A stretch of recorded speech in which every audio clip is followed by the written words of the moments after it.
Okay, we're live. And we are recording. Oh, here's Councilman Cohen right here. Great. Thank you. I call the workshop meeting of February 1st, 2022 to order at 7:34 p.m. Please rise for the Pledge of Allegiance. I pledge allegiance to the flag United States of America, to the republic for which it stands, one nation under God, indivisible, with liberty and justice for all.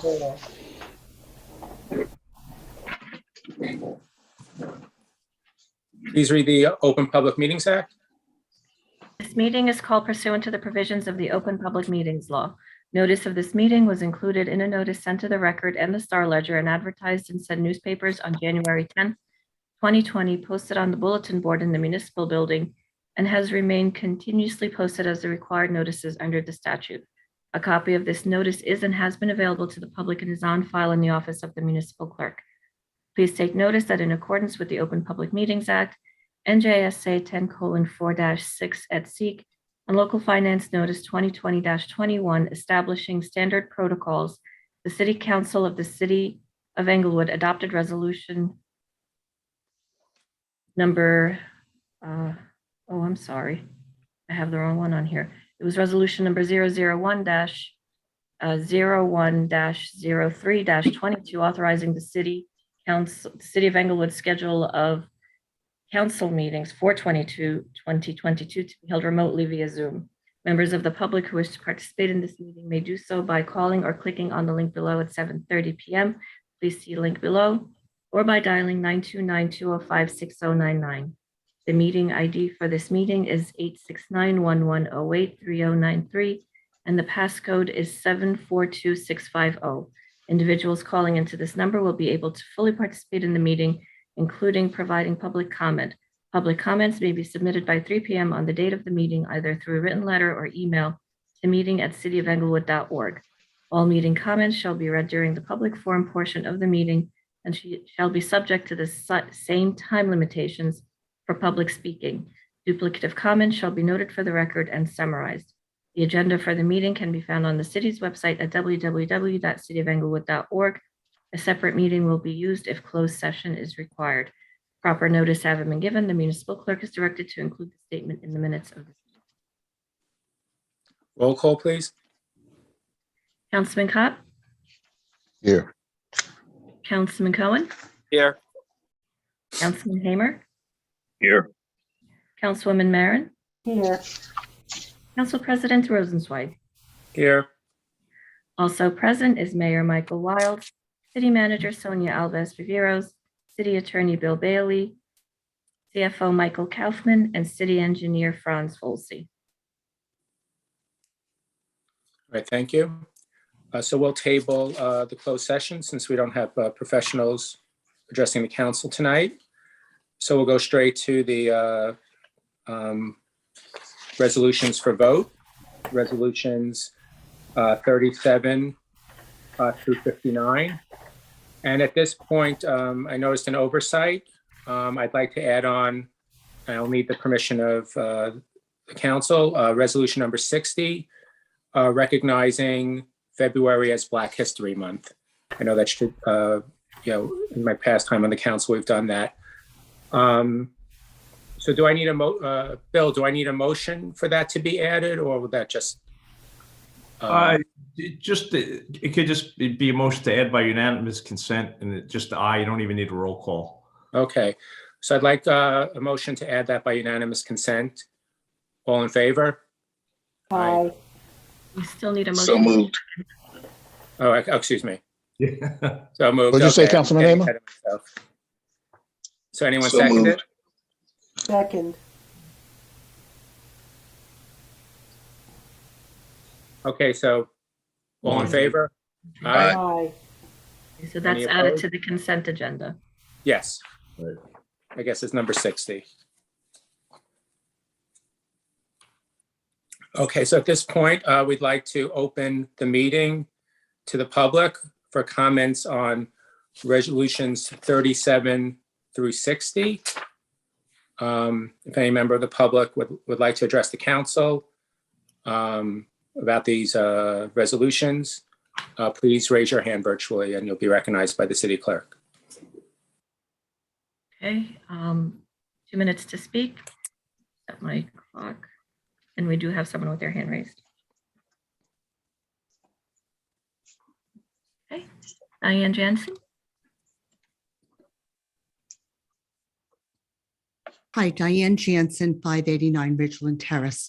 I'm requesting that the council pull 050-02-0122, appointment of Ken Rosenzweig as Class 3 member to the Planning Board. We expect full transparency from all our council members and elected officials. I'm concerned about Council President Rosenzweig being proposed as the liaison and member of the Englewood Planning Board. Dr. Rosenzweig, as you reported in your 2021 financial disclosure statement, which is required and posted online by the state of New Jersey, did you personally let the other members of the council and the mayor know that you have a financial interest in 18 Squared Fund in Oceanport, New Jersey, and an 18 Squared GP in Palm Beach Gardens? As reported on the Business Wire in Hackensack, 18 Squared GP LLC is a privately owned real estate private equity firm focused on non-correlated income-producing real estate investment opportunities in multifamily development and workforce housing. 18 Squared has a specialized portfolio of properties, which include workforce housing, value-added multifamily rental units, commercial industrial properties, and opportunity zone projects throughout the United States. Given your financial interests, do you feel that it is appropriate to be council president controlling the agenda and be appointed as a Class 3 member of the planning board by the council tonight?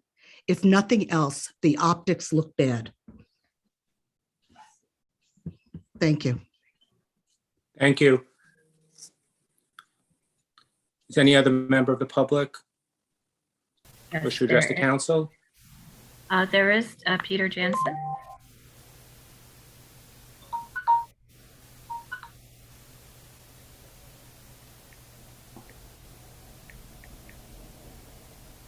Peter, go ahead. Yes, Pete Jansen, 589 Ridgeland Terrace. I'd like to speak for a moment about 050. I find it very ironic that today at work, I certified myself for my business conduct guidelines, one of which is true transparency and identifying conflicts of interest. Now you ask, what's a conflict of interest? A conflict of interest occurs when you advance a personal interest at the expense of the community's interests, in this case, Englewood.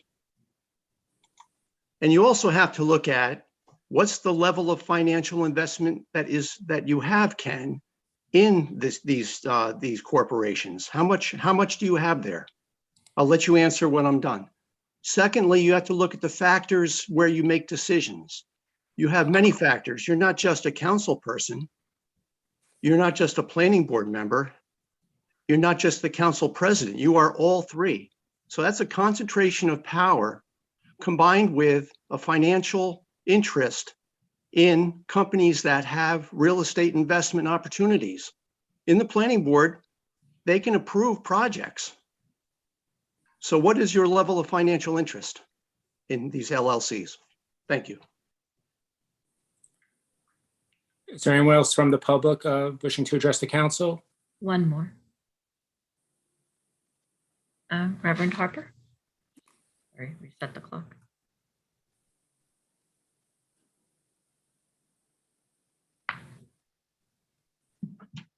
Reverend Harper, please unmute. Am I in? Yes. Yes, go ahead. Greetings, City Council of Englewood. I raised my hand, but Mr. Jensen and Ms. Diane Jensen already spoke. I would like to echo exactly what they said. And I would like to also say that if this isn't a conflict of interest, then the word conflict of interest needs to be redefined. And I would expect the city council to react to this in a moral way, as you all do, serve the city of Inglewood, and not to react in a way that serves yourselves, but serves the citizens of this town. Thank you very much.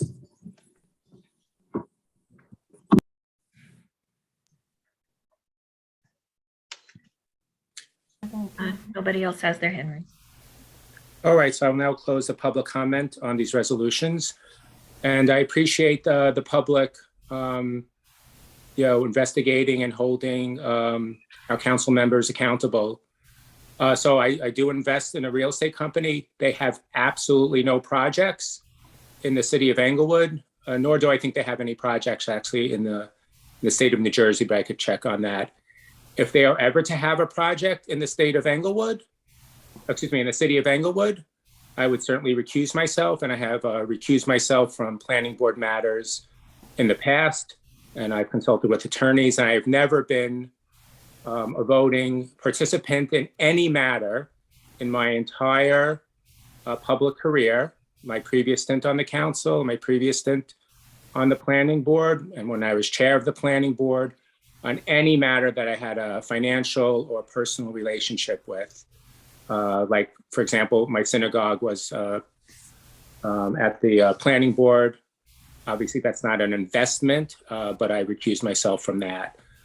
This is no different than buying a stock in something or buying a REIT or anything like that. It's an investment that I use. And of course, I disclose it as required by law. And if I take any new investments, I'll disclose that as well.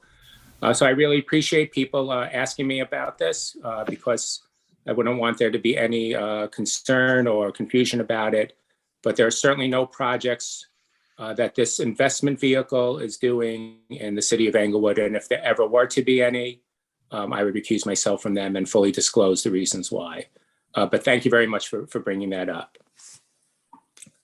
All right, does anyone on the council wish to pull any of the consent items for a separate vote? Yes, number 40, resolution 40. Okay. Which one is that? Labor Council.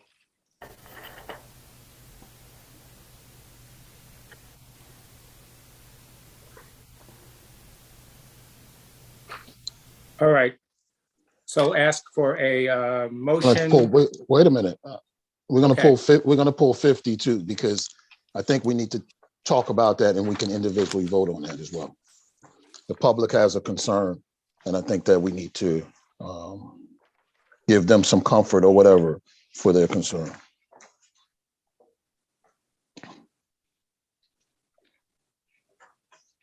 Okay, so I'll ask for a motion on resolutions 37 through 39, 41 through 49. And I want to pull 60 as well. And 51 through 59. Which one is 60? Recognizing Black History Month. I just want to say I apologize for asking. I'm at an airport with delayed flights for hours, so I just don't have my agenda in front of me. So I very much apologize, but I just want to make sure that I'm fully understanding and have a full understanding of each of these things. So I apologize in advance to the public and to the council for my having to make those inquiries. Yeah, no, that's no problem. Thank you. I guess any resolution ending in 0 will be pulled and voted on separately. All right, so do I have a motion to approve resolutions 37 through 39, 41 through 49, and 51 through 59? I so move. Second.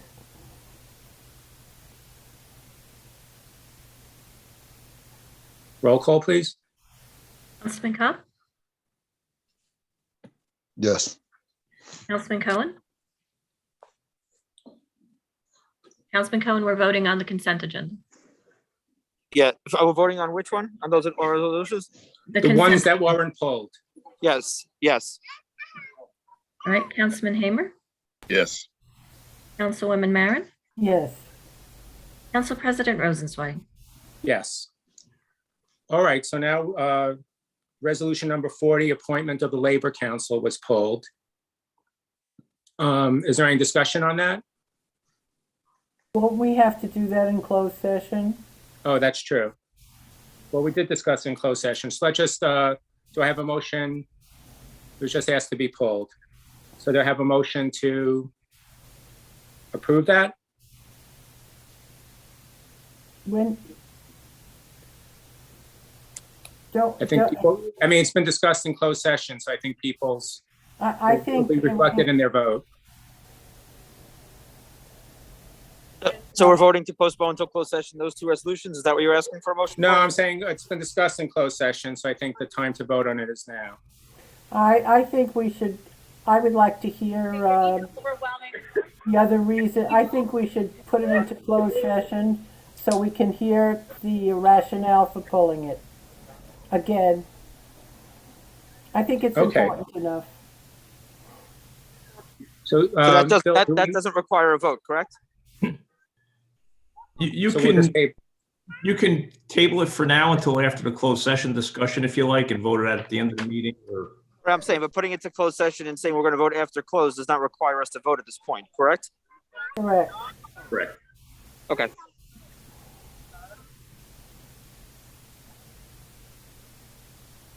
All right. So regarding number 50.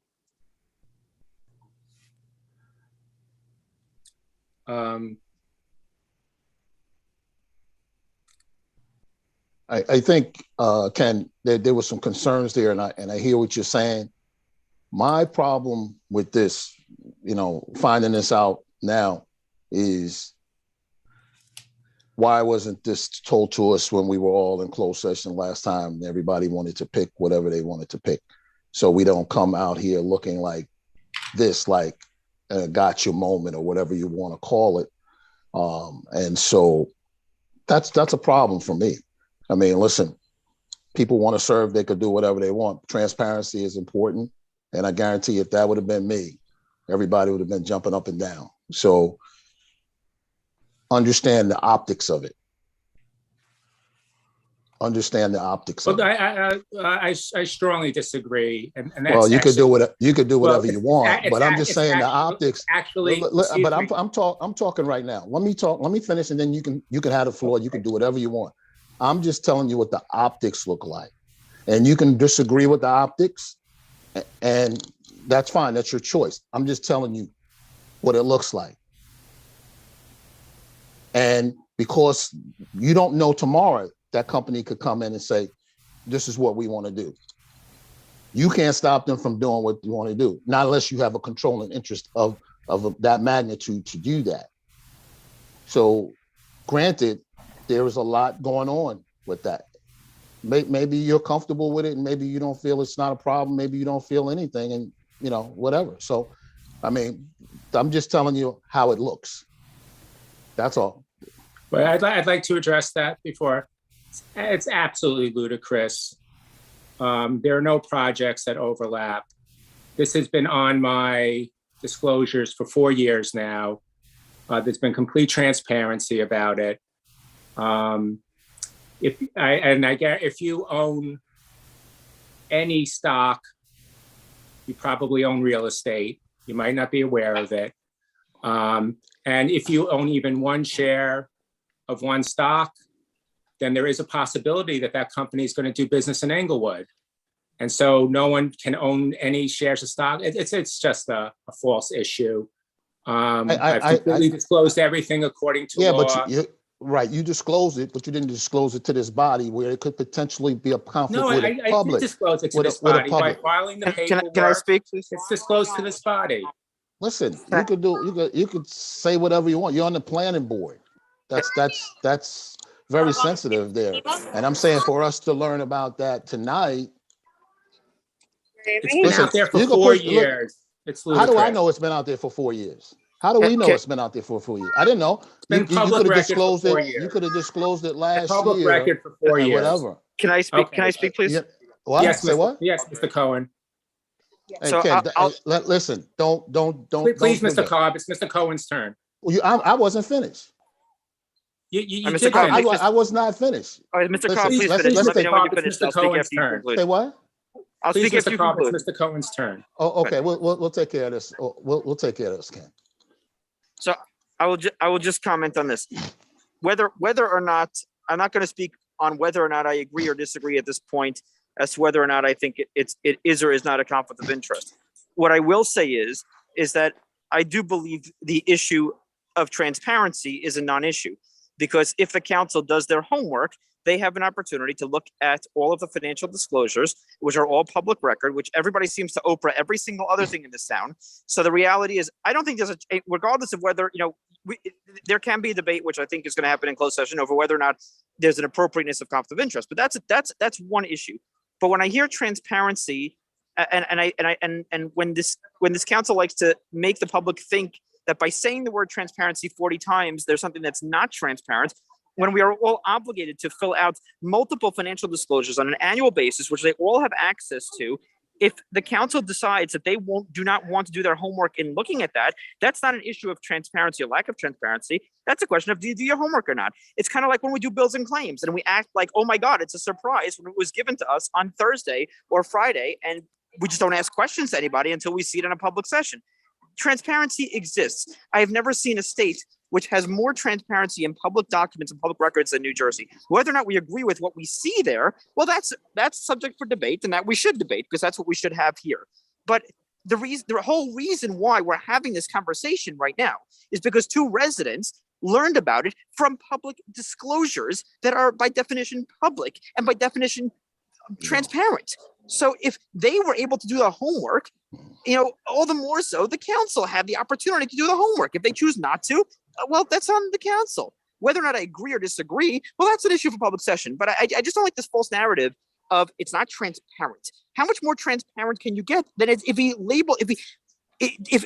Dr. Rosenzweig or Councilman Rosenzweig did not put it on his public disclosures, and then residents found out about it by other means, that would be an issue of transparency. But if it's on his public disclosure form, it's on the public disclosure for this particular purpose of being transparent. So I'm just sick of these false, things of yelling and screaming transparency to make it sound transparent when it already is transparent. Like I said, if we have an issue with what is at stake and what we find in the transparency issue, well, that's something we should debate. But the transparency issue is, we wouldn't be having this conversation if it wasn't transparent. Thank you. Ms. Marin? Excuse me, may I suggest, since 2 of the 3 of the items that we're pulling have to do with people, individuals, that this be discussed in closed session and we don't turn this into a circus. Irrelevant of the issues at this point, it's just a matter of these discussions should take place among us in closed session. I think this is ridiculous. I'm just suggesting. Mayor Wilds? Yes, thank you. I think Judith, in a certain way, feels that it's embarrassing for us to have these conversations. And I think, Mr. Cobb, it's intellectual bankruptcy to impugn the character of Dr. Rosenzweig, a noted physician who has real estate holdings not related to the city of Englewood. We have stock holdings where we have corporate officers who may live in the city limits. If he opened a medical facility and was curing cancer in Englewood, would you feel he has a conflict of interest?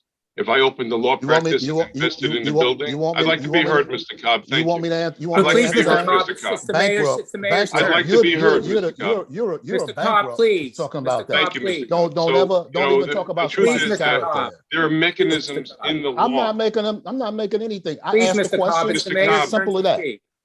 The Mr. mayor, Cobb, there are Simple as that. mechanisms I in don't the care law. about that.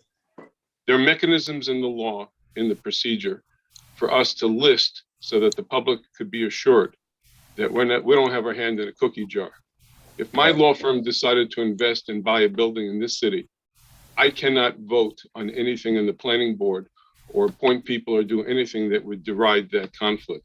In fact, I'd like to be transparent that I have an interest in the last 10 years in finding something in the city of Englewood, because I want to make sure that I'm part of the culture, the energy, and the professionalism that the city has. And you know something, I will have to deal with the conflicts of interest that come up, and I do it as best as I can. So I think, it's Again, an effort to impugn the character of Dr. Rosenzweig for some sour grapes or something else. And I think we should take it into private session, as Ms. Marin said. And we'll take it into private session. I just have one other further statement. On the form that we fill out, we put if we own property in the city of Englewood.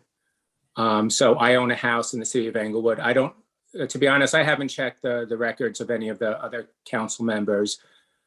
But if they are homeowners, then they have the same conflict of interest, because any action the city council might take might affect the value of their home. So it's the same exact thing. And in fact, owning the property is a direct owning of the property, not a condo in a different state. So then everyone has a conflict of interest, and we should all just not take any action on the city. But that's absurd, of course, because we all live in the city, and it's a good thing to own a home, and to, it's certainly encouraged by our society, and it shows a commitment to the city as well. So that's a conflict of interest too. So if a property was being discussed within 200 feet of our home and the city council had taken action, I would expect anyone to recuse themselves. It doesn't mean they can't discuss anything happening in the city of Englewood. They just can't discuss what's happening by their home. So that's all on the form. It's all there. There's no secrets here. There's no big mystery here. So we'll take that into closed session. And then I anticipate coming out of closed session afterwards to take action on that resolution. And finally, number 60, recognizing, yeah. Just from a protocol standpoint, we should just have a motion to table that resolution we were just. Okay, is there a motion to table resolution number 50? Till after the close. So moved. So moved. Second. All in favor? Aye. Aye. Anyone opposed? All right. Thank you. Point of order, I don't believe that we took we didn't. That same vote on number 40. Yeah, I was about to say that. So can I have a motion to table number 40 to discuss in closed session and take a vote afterwards? Yes. Second. All in favor? Aye. Aye. Aye. Opposed? Okay. And with regard to resolution number 60,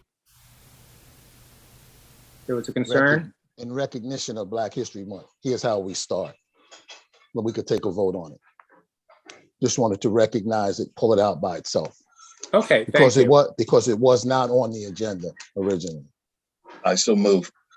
I second it. Roll call, please. Okay. Councilman Cobb? Yes. Councilman Cohen? Yep. Councilman Hamer? My vote is yes. Councilwoman Marin? Yes. Council President Rosenzweig? Yes, thank you. Okay, so resolutions for discussion. So we still haven't filled all the committees. So we're not going to discuss individual people, but Yancey sent us the boards, and there are some vacancies, and typically the fashion has been to each your ward member has can speak to people in their ward. So please get back to us with any whether the people want to be reappointed, if you're recommending them for reappointment, and or if you have any names for some of the vacancies. So just a point on that before we move forward. Just want everyone to take a look at the numbers of participants in each of the committees. For instance, recreation is supposed to be 2 persons per ward and 4 at large. And, we just need to take a look at that, because it looks like there are 6 from one ward and 0 from another. So just take a look at that while you're doing your research. Thank you. So Sonia, who's discussing the other resolutions, like the contract for appraisal service? I did not put those on the agenda. Oh, Yancy, you did? I can follow up on that. So these are normally reappointed every year with our professionals. The company that we normally use is no longer in business. I'm waiting on our tax assessor to provide us with proposals to submit to you. I was hoping he would have them by tonight, but did not. So as soon as I have them, I will make sure they're forwarded to you. Okay. So which ones are those? That's the contract for appraisal services for new construction and the one for real estate appraiser to defend tax appeals. It's usually one company that does both. We have another, we usually have two companies, McNerney, which was already appointed tonight, and then this is the other company. Okay. So we'll have to discuss that in a closed session once we get proposals? Once we receive proposals, yes. Okay, great. And what's the other, the FEMA grant application? Captain Kaplan is here tonight, if you would like for him to explain. Yeah, please.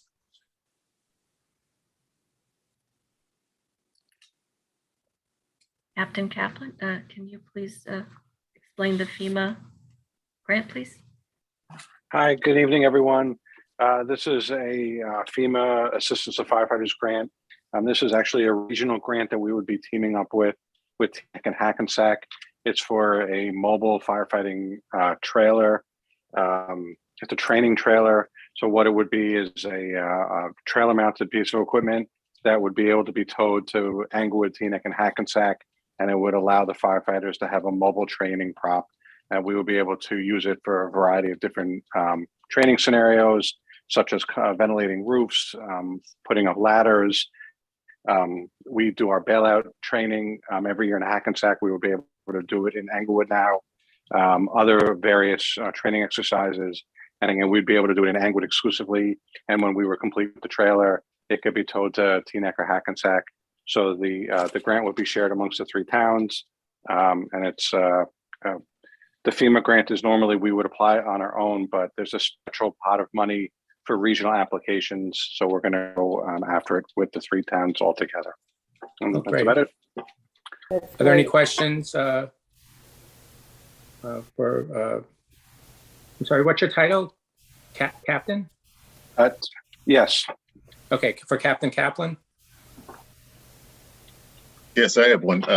Captain, are there any other types of expenditures that we're doing in a shared services type of way? We did a shared services grant 2 years ago with Teaneck and Hackensack, and it was also training, but it was a training class actually. We teamed up with them and we did a firefighter safety and survival program with the two towns, so that we were all on the same page with the same training techniques. And we did that all together. We finished that last year, and it was a tremendous success since we work with them so closely together, because all three towns respond together to any major structure fire. We found that working together and training together was a logical move. And so this is just the next step, that we would have the prop together, and that we could use the techniques we learned in the class and train together with the prop. This was just the next logical step, to be working together and to work on the FEMA grant together again. So we're looking for more regional activities to try to work together with the grants. Thank you. Any other questions for the captain?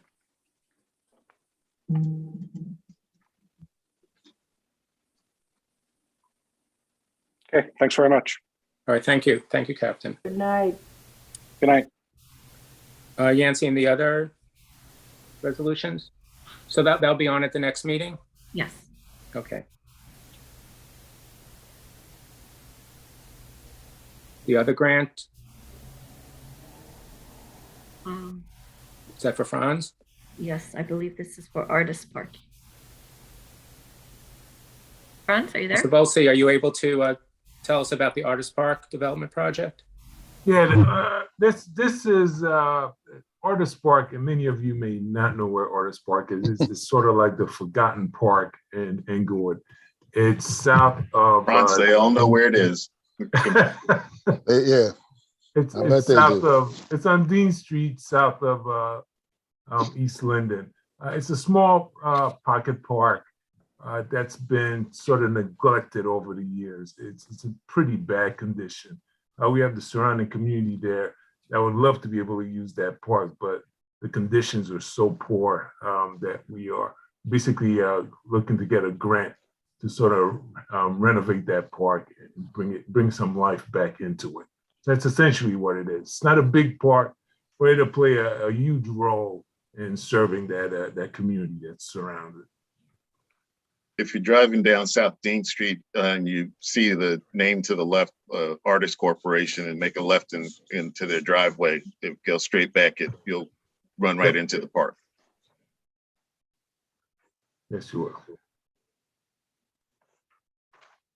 That's essentially what this is for. Can I just add one more thing? This is to accept the award of the grant. The city has been awarded a grant for $53,850 for this project. So Okay. essentially, the resolution would be to accept the grant award.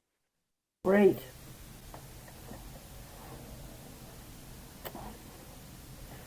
And the next item, Yancy?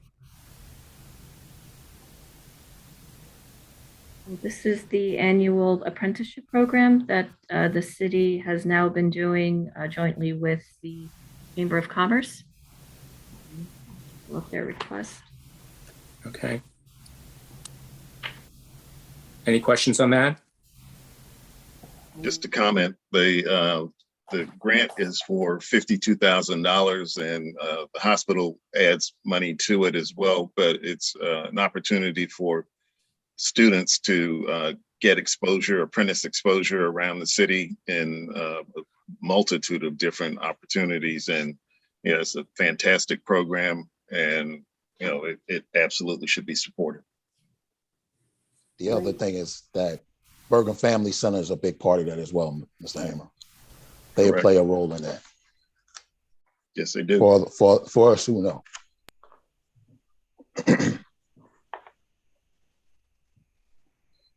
Okay, thank you. And Yancy, the refund for disabled veterans, is that you or Bill?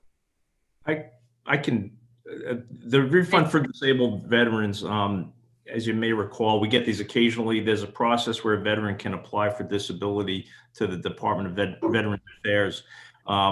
If they get that approval, then they're entitled to a refund of any property taxes they had paid for that particular year, for example. So that's what these items are veterans that had gotten approved. So it's refunding property taxes that they had paid previously, kind of going back to when they made the application. Okay. And so I'll be on for the next meeting as well?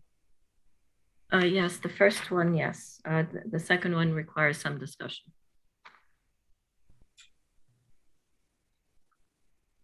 Bill, I don't know if our tax assessor explained the request to amend the resolution. No, I did not speak with him. I can follow up on that before the next meeting, though. Okay. All right, thank you. Okay, Bill, so you have the floor to discuss these two ordinances that we're going to be introducing at the next meeting. Yeah, the first one has to do with escrow fees that have to be deposited with the city for applicants before the zoning and planning boards. And what those fees are a deposit of monies to from that fund that pays the city's professionals, the board attorney, the board engineer, the board planner, for their time in reviewing applications and what have you. What this does is it's an attempt to clean it up and streamline it and make it a little clearer. The ordinance hadn't been updated in quite a while. Ken Albert used to actually handle this before he retired, but we were running into some issues where the escrows were being depleted and difficulty chasing people to replenish them. So this kind of sets forth milestones when, if it is exhausted, for example, they have to replenish it before they get another hearing. And this is pretty standard in most towns, but it prevents, we've run into a couple issues here and there with the city professionals being delayed in getting paid because the escrow payments weren't quite being kept up to speed and replenished when they were exhausted. So that's the basis of this ordinance, is to make that simpler. And it does require the professionals, as they do, I believe, submit itemized bills in terms of, itemizing their services and the time they spent on the applications. Really clean that up and I think enhance that process. Who, Bill, will be responsible for, watching over the account? The chief financial officer and also an administrative officer, which is a position that kind of has to be filled as far as I understand, given the recent retirement of the board secretary. They kind of keep an eye on that and track how much is due and owing and what have you. And then it gets, once it's properly documented, it gets paid from the escrow account.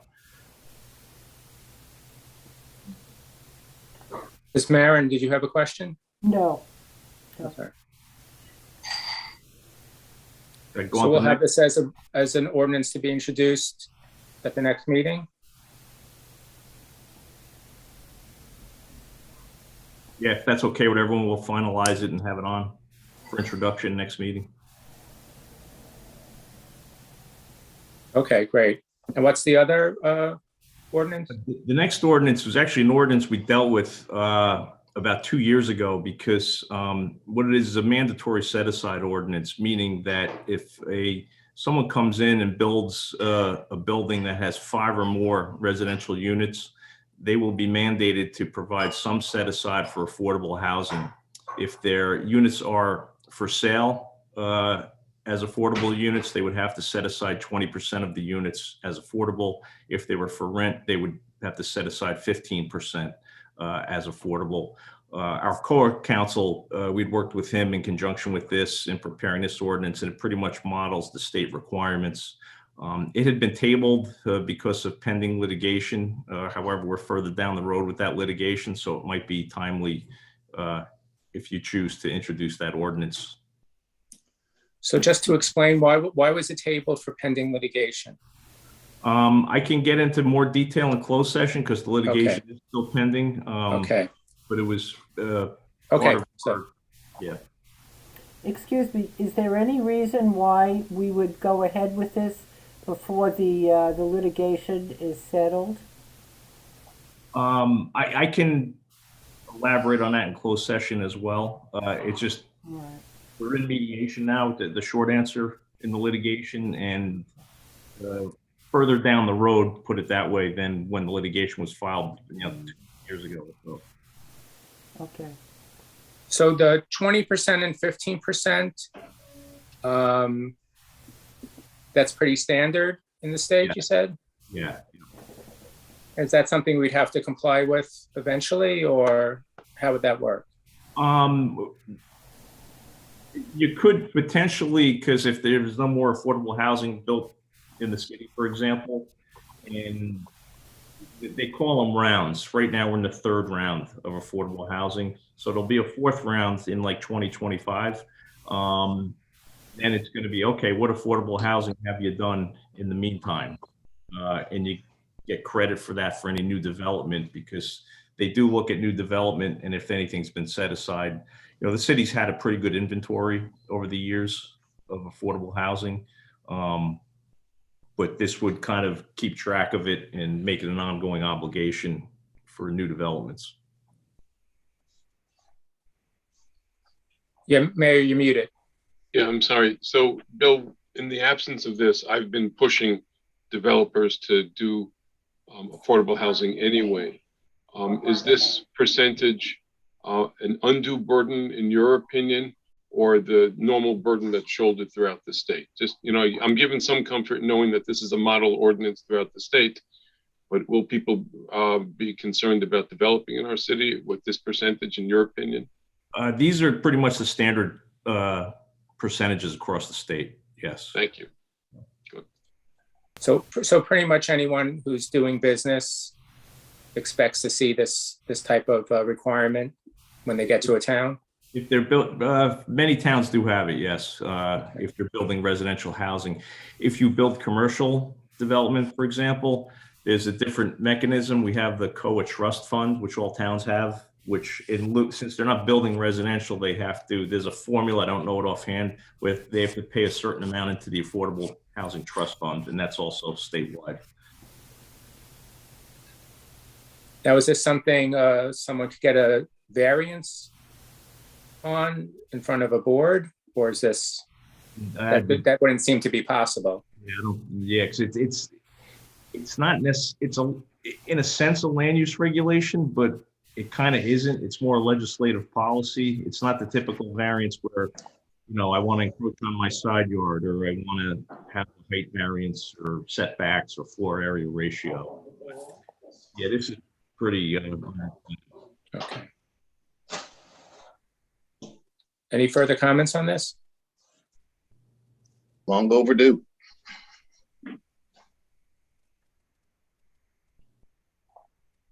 How long, Councilman Heyman? How long we been pushing for this? Several years. At least 4 or 5.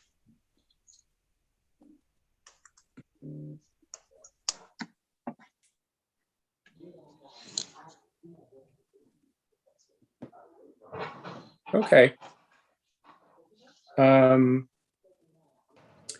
And who put on this item for discussion, new retail consumption license for nonprofit? Yes, Yancy, thank you. So we have the small theater in town, Black Box Entertainment, I believe it's called. So the legislature a couple years ago passed a law allowing small theaters with capacities of 50, between 50 and 1,000, as long as they're nonprofits, to be allowed to get a retail consumption license. It would not count into the licenses allowed for population numbers, so this would be in a completely separate category. They fall within those parameters, and they've requested to begin the process to be allowed to purchase a license. So I just wanted to bring that to your attention, because it's a long process. It's going to take several months, and the first step is to have a resolution on the next meeting with the stating the intent of the council to have this new license added. So if you don't have any objections, if you have any questions, concerns, please let me know, just so we know what to do and get this process started for them if you so wish. So just to be naive here, the point of this would be to make it a more attractive place for them to have a theater because they're serving. Yes, they'd be allowed to have a bar to serve alcohol. Yeah, okay. You're talking about liquor? Yeah. I know you wanted it to be cannabis, Ms. Marin, but it's just liquor. Well, you can't win it all. But the consumption license doesn't mention the word, liquor. It's not. It doesn't appear to be a liquor license. I thought it was food or T-shirts. No, That's a term. Consumption is a term of art, Judith. That's what the state. That's how the state refers to liquor sorry. license. Don't go to a package store to wrap up your Hanukkah presents. That's all I can tell you. Does anyone have any questions, concerns? Nancy, is this, what's the difference between this and a pocket license? A pocket license is a regular license that someone would have, like a restaurant or a liquor store, that they're currently not using. So they own it and it's not being used. So it's inactive.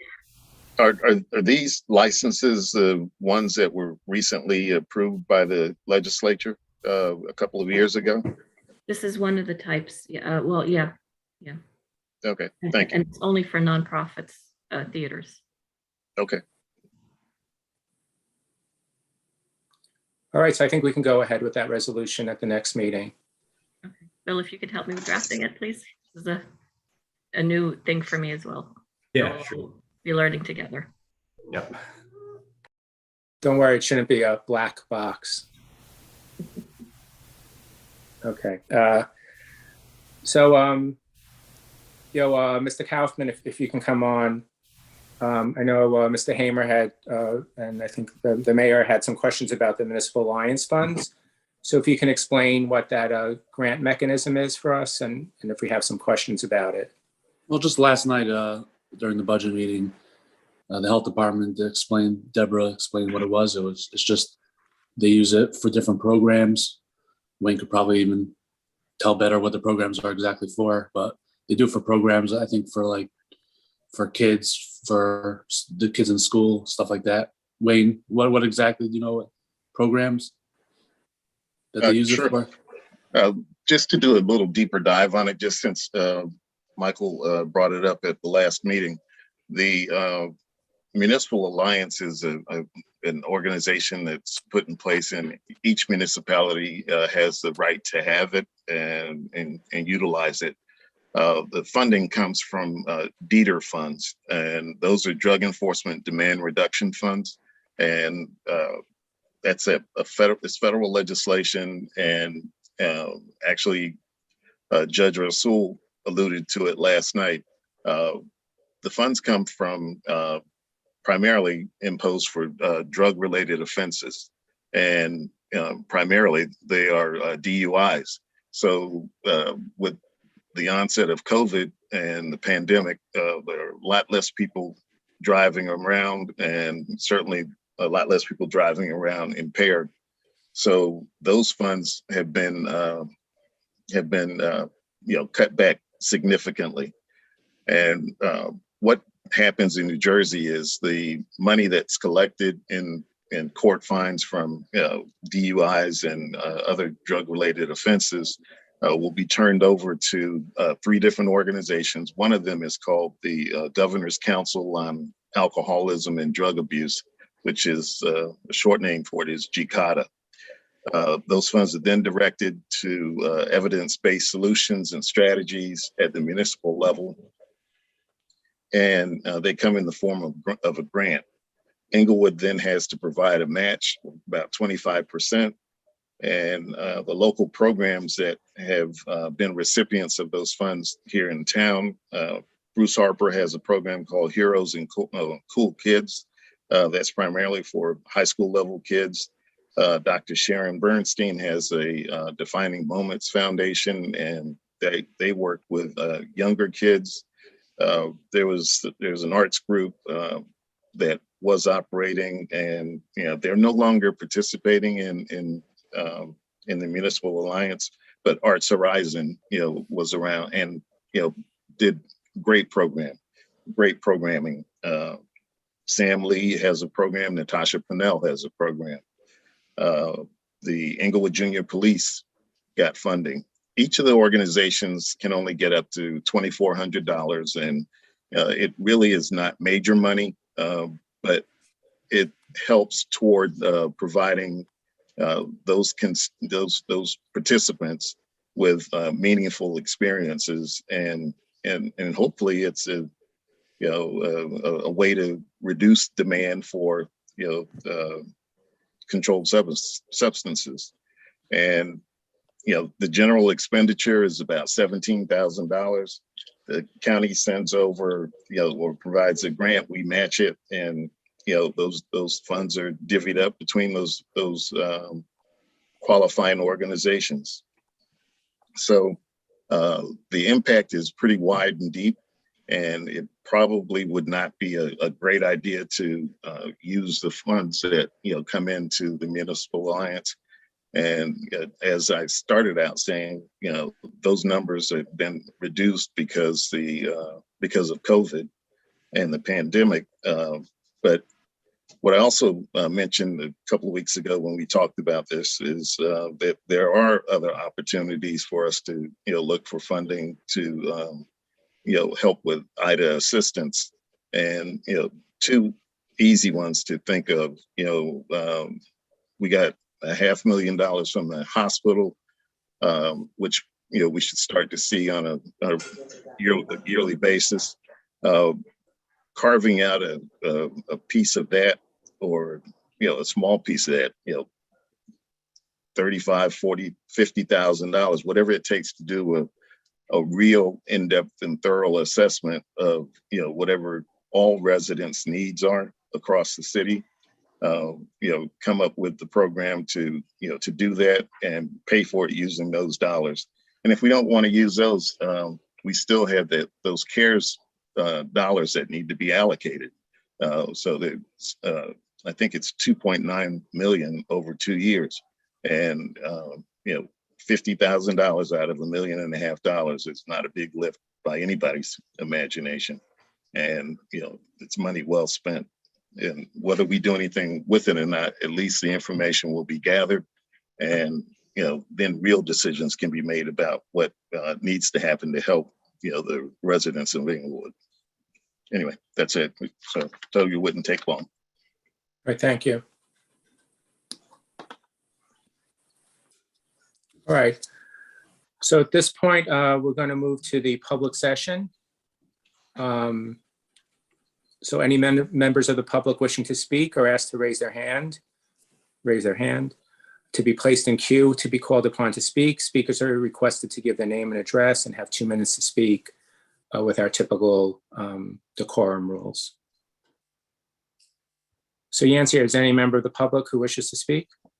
Yes, first person in line is the phone number. So whoever, 201-414-3996. Please unmute yourself, press *6.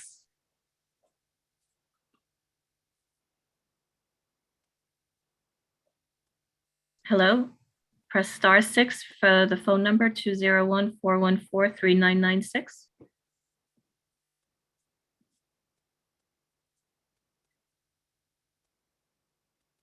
Please unmute yourself. We still can't hear you. It's *6 to unmute.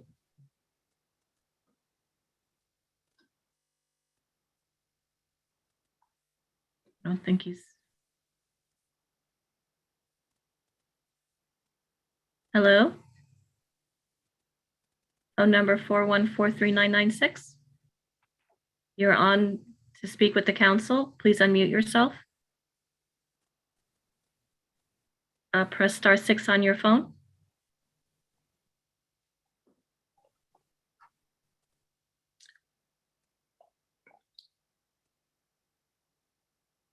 Still muted. All right, so maybe we can move on to someone else, and then we can get back to this phone number and see if they're able to address us. Okay.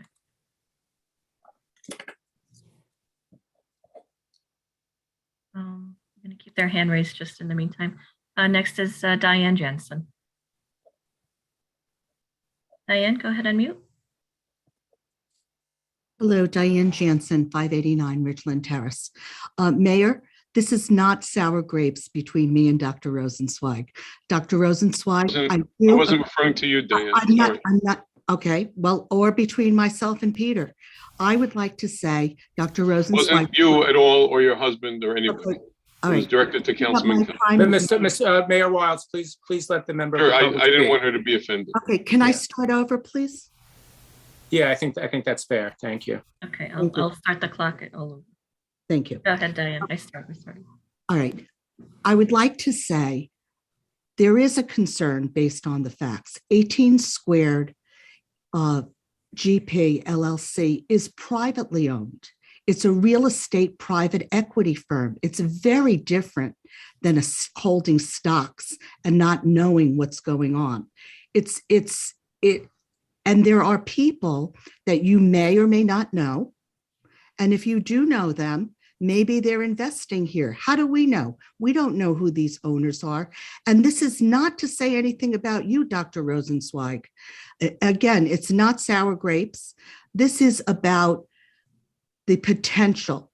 This is about the concentration of power in your office as city council president, and then moving on over to the planning board. So I would like to just, be clear. And that's why I don't buy your argument that it's like owning a home or owning stock.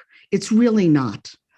So I would like to say that. And Mayor, I do think we need to be more sensitive. I wasn't going to say this, but I really enjoyed coming to your 11 a.m. coffees, and kudos to you for doing them for a year. But this past coffee, when Mayor Zena was there, you brought up a comment that former Mayor Parisi from Englewood Cliffs had said. You had said that he talked about Englewood as the Middle East of Bergen County.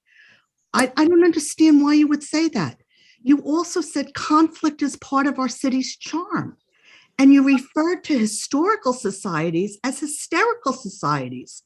These are not, Mayor, what's happening to you? Please refrain. And Dr. Rosenzweig will be present at this Friday's coffee. And please, thank you. All right, thank you. Thank you, Diane. Is there anyone else from the public who'd like to address the council? There are several. Oh, okay, great. Okay, next is, it says Lock Clinic.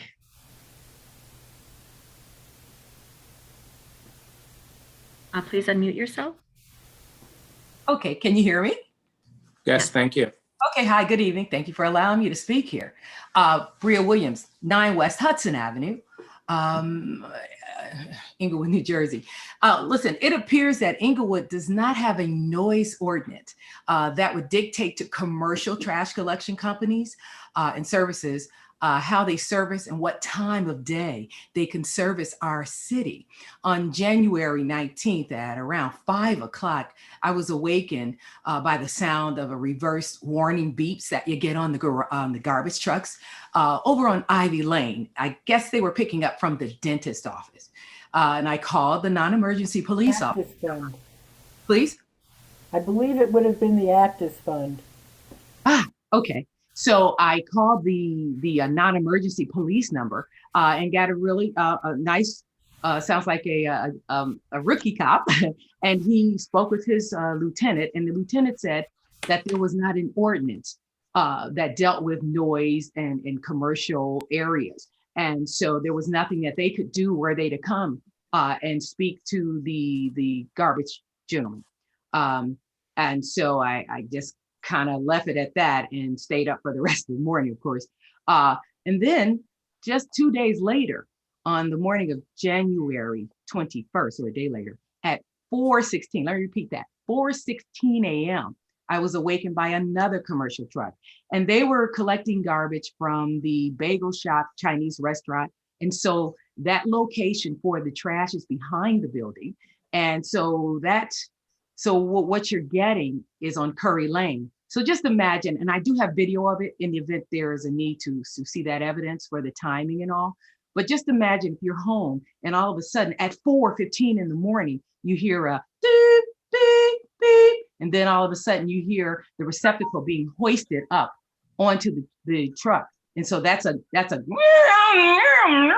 you know, I'm sorry to sound so ridiculous, but at 4:15 in the morning. And so long story short, what I'm wondering is why we don't have some type of ordinance and why we are allowing outside vendors to come in and operate our city. All right, thank you. So we do have a time limit. So, right, first of all, I'm very sorry that that's been your experience. If anyone saw Chris Redd's Saturday Night Live skit last Saturday night, it's kind of what he was talking about. Mr. Bailey, so a noise ordinance was put in 2020, I believe, right? Yeah, well, the city has had a noise ordinance, and then as was outdated in the state, issued new requirements for noise ordinances. So we did adopt amended the existing one to make it current with the state regulations, and I think that was about 2 years ago. So we do have a noise ordinance.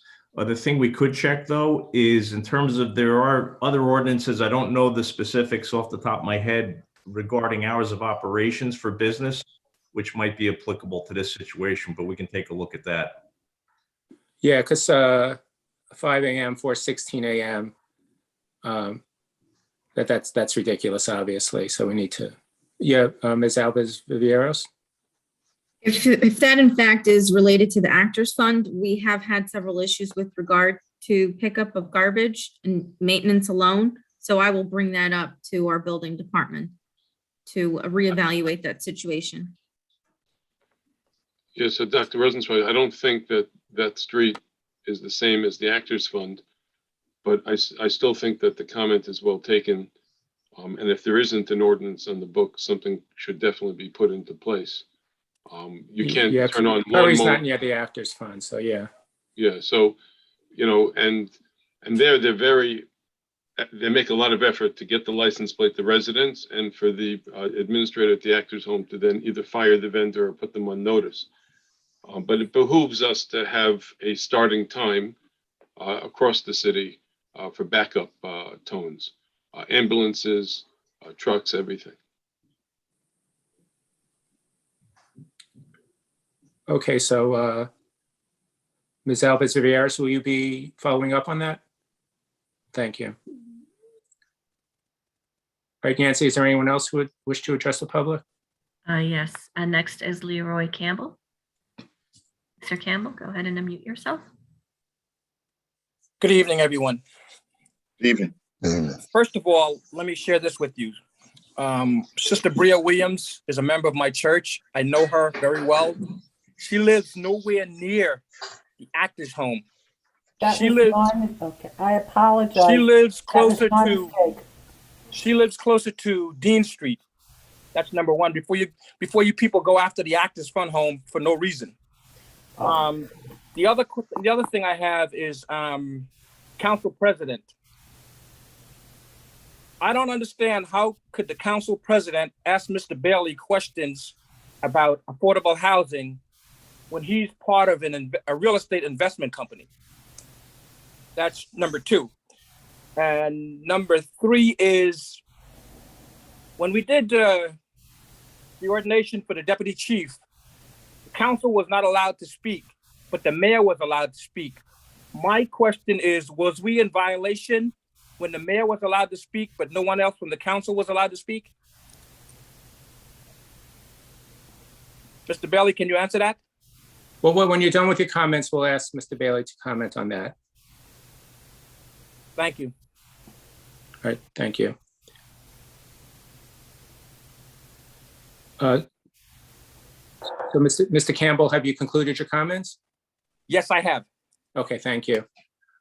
So, Mr. Bailey, can you just review the Open Public Meetings Act and why the concern about having 3 councilmen or 3 council members, et cetera? Yeah, under the Open Public Meetings Act, if you have a quorum of the governing body, which in the city of Englewood's case is 3 council people, you can't engage in dialogue and discussion regarding city business. There would have to be a meeting noticed pursuant to the Open Public Meetings Act on minimum 48 hours notice, kind of like how we do these meetings.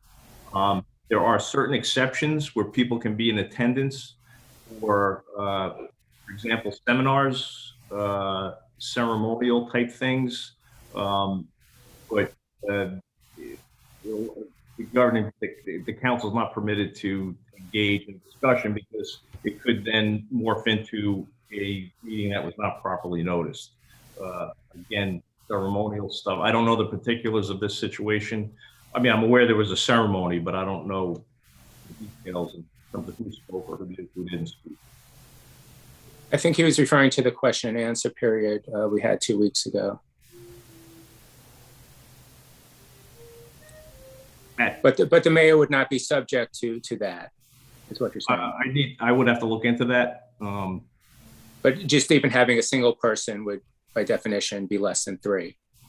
Correct. Okay. Yeah, I don't know how many people are at the meeting and stuff like that. But thank you. Yancy, anyone else wish to address the council? The person with the phone number is trying again. They put themselves in queue, so I'll give it a try. Great. So for 201-414-3996. Please unmute yourself. It's *6. There we go. Oh, great. Yes, hi, good evening. My name is Guy Johnson, and I'm a resident of 221 William Street in Englewood. Can you hear me? Yes. Okay, thank you. Okay, the reason why I come before the mayor and council tonight, I don't have any information in front of me, so I don't know what the resolution is. It's on I wanted to share some brief comments, if I may, about the reappointment of Judge Razul. Hello? We can hear you. It's a little scratchy. No, I said I would like to make a comment about the Yeah, reappointment. please go ahead. Please go ahead, sir. Okay. Any of the council members who have who feel that they need to vote for the reappointment of Judge Rizul, I believe, have not had the opportunity to attend any of her court sessions. As a crime victim of two, being a crime victim twice in the past 3 years, I've actually forced to sit in Judge Rizul's court sessions for about 15 plus times.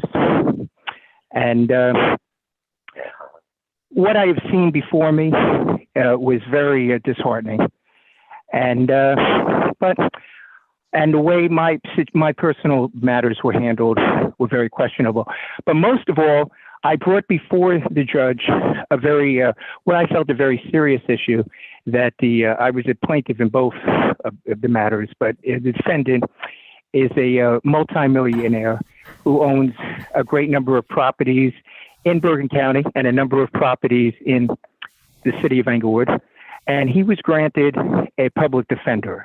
He made an application for a court application for a public defender, which is actually a lengthy application, which I myself applied for a public defender. And he was granted that. I brought Mr. Johnson, I know you had some scratchiness. You do have a 2-minute time limit. If you could just sum up in the next 15 seconds or so, because I know you had some technical issues. Okay, I thank you for your time, but that was my concern, that a very serious matter was brought before her about multimillionaires receiving a court-appointed public defender, and she did not look into this situation at all. And I take it as a personal affront to myself as well as to the citizens of Englewood. Okay, all right. Thank you for addressing the council. Thank you. Yancy, is there anyone else from the public who would like to speak? Peter Jansen? Peter, go ahead and mute. Good evening, Pete Jansen, 589 Ridgeland. I just have 2 questions. One is, I noticed that in the past we've in the city council meetings, we've covered an update on Hurricane Ida recovery. It was not on today. I'm just wondering, can we get that on for next session? I think it's a valuable service to the community, especially those who are homeless or dislocated as a result of the storm. The second question is, I had asked this in a prior meeting of our city engineer. I recommended sending a camera down the culvert, the underground culvert between ShopRite and the McKay Ice Rink. That's a culvert that's out of sight. You can't see what's down there. There could be other cars down there. I'm just wondering, what's the status? Is he available? Is he still on the call? Can you answer that? Hi, Franz. So that's please it. finish your comments, and then we'll see if he's able That's to. Okay, so thank you very much for addressing the council. As far as the culvert is concerned, we're actually in the process of doing an inspection of the entire culvert run from Depot Park all the way past Palisade Avenue, just to make sure the culvert is structurally sound and there are no defects on the culvert itself. So that's in the process of being done as we speak. All right, thank you, Mr. Volsi. Yancy, is there anyone else from the public who wishes to address the council? Ms. Bree Williams, raise your hand again. Ms. Williams, the process is that you're only allowed to speak once. So I don't think, yeah. And we do understand where you are, 9 West Hudson. So sorry for if there's any confusion before. Anyone else? No one else has their hand raised. All right. So I will close the public session at this time. Thank you, everyone, for addressing the council. So we'll move on to bills and claims at this point. And this will be Resolution 61, because I think we put Black History Month as 60. I still don't know that they're even going to do it.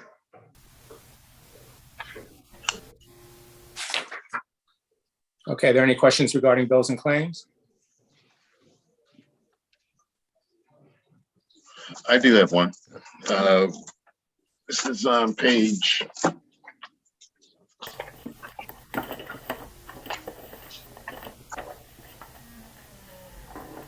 Actually, the first page of 22. It's 3,400 near the bottom, Michael. 3,433.75. The something being paid to the city of Inglewood. It says second quarter 2020 for EFT due to agency. What's that about? It's the money that usually the agency is just a fund that we hold escrow money. Basically, it's like we hold money from the employees that pay the taxes. So we really paid the IRS, but we make the check to ourselves because the money goes as a wire transfer. So we do the wire and we pay ourselves.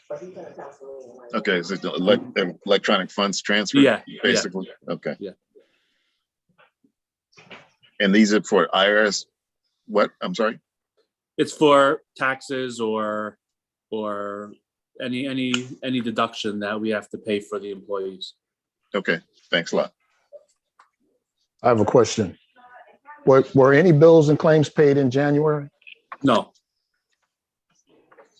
So we have outstanding, we owe people from whatever they submitted in December and January. December, we had meetings. Second meeting in December, we paid bills. In January, we didn't. Most municipalities don't pay bills in January because of the whole rollover. You want That's to right, correct Michael. that? It's not uncommon. We've been paying bills in Inglewood, right, in January since you've been here, right? If the meeting, that's a yes or no. That's a yes or no answer. That's a yes or no answer. If the meetings are okay. at the meetings are at the end of January. My question is, can we get a report for anything that's over 3 months old? Yes, I'll send that to you this week. And anything over 6 months, can we get why it's over 6 months? What the hang up is? That will take a little longer. That's fine. That's fine. Yeah. No, that's fine. As long as you can get it, that's fine. Okay. That's fine. I mean, we just want to know what's outstanding to have a sense of what are we out, what's outstanding and why is it somebody's not working with you to pay for it or whatever. It may be there may be valid reasons why, but we should know. Okay. All right, thank you. And thank you for providing that information to the councilman. So do I have a motion to approve bills and claims? So moved. Is there a second? Second. Thank you. Roll call, please. Councilman Cobb? Yes. Councilman Cohen? Councilman Cohen? We're voting on bills and claims. Yes. Thank you. Councilman Hamer? Yes. Councilwoman Marin? Yes. Council President Rosenzweig? Yes. So that passes. So now we're going to move into closed session. And again, we do anticipate coming back out into open session if we reach consensus on items 40 and 50. Would you like me to do the resolution, Council? Yeah, yes, please. Be it resolved by the governing body of the city of Englewood that a closed session pursuant to subsection 7 and 8 of the Open Public Meetings Act dealing with litigation, negotiations, personnel and appointments, and matters within the attorney privilege, and be it further resolved, discussion conducted in closed session can be disclosed to the public upon taking final action thereon, provided it does not constitute an undue invasion of privacy or violate the attorney-client privilege. And be further resolved that it is anticipated that the council will return to open session at the conclusion of the closed session to vote on resolutions 40 and 50. Just need a motion. Do I have a motion? So moved. Second. Roll call. Well, all in favor? Aye. Aye. Aye. Any opposed? All right, thank you. So we should click on the tab, Yancy? Yes, I leave sent the it meeting, to so- everyone today. All right. Thank you. Thank you to the public for participating. Thank you. Good night, everyone. Michael, you Yeah, want can you me to please resend me the closed session tab? I'll resend it. Okay. Thank you. You're welcome.